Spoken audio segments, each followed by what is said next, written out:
Assalamualaikum YouTube көрүүчүлөр, ат сүйүүчүлөр. Бүгүн сатууга кара кашка өспүрүм чыкты. 4 бутак узун кашка жаныбар. Азыр ушу маалыматын беребиз.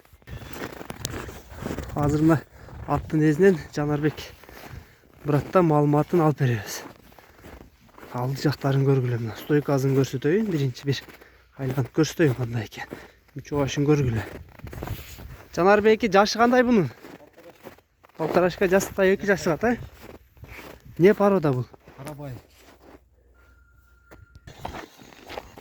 Жүрүшүн көргүлө туугандар. Ары бери бастырып көрсүн.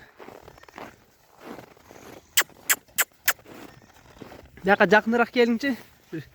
Буту колдорун көрүп коелу. Токтотуп туруң эми. Башын көргүлөчү, башы жакшы экен.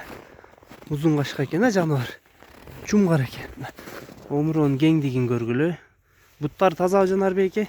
Таза. Шишиктери жокпу? Шишик жок. Ден соолугуна жооп, буйруса. Бою канча чыгат примерно? 1.55 бар кылат. 1.50'нин үстү бирок. Туугандар 4 бутак экен.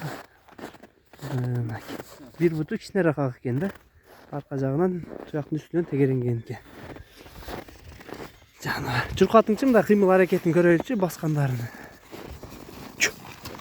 Тай Бишкекте Степной айылында турат. Ушул Жанарбек деген экен тайы. Бастырыңдар.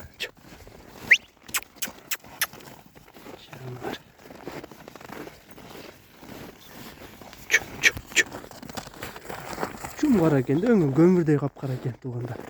Жанарбекке баазын канча дейсиң бунун? 200. Кем болобу? Асмаз жолуна койду. Асмаз, 200 миңге коюлду баазы туугандар. Кичине кеми бар экен. Сурайсыздар туугандар. Жаска 2 жашар өспүрүм. Бастырыңчы, ары бастырыңчы. Арка жактарын көрүп коелу басканда чатка жакта. Туугандар. Видеонун ушу менен соңуна чыкты туугандар. Номерин жазып калтырабыз.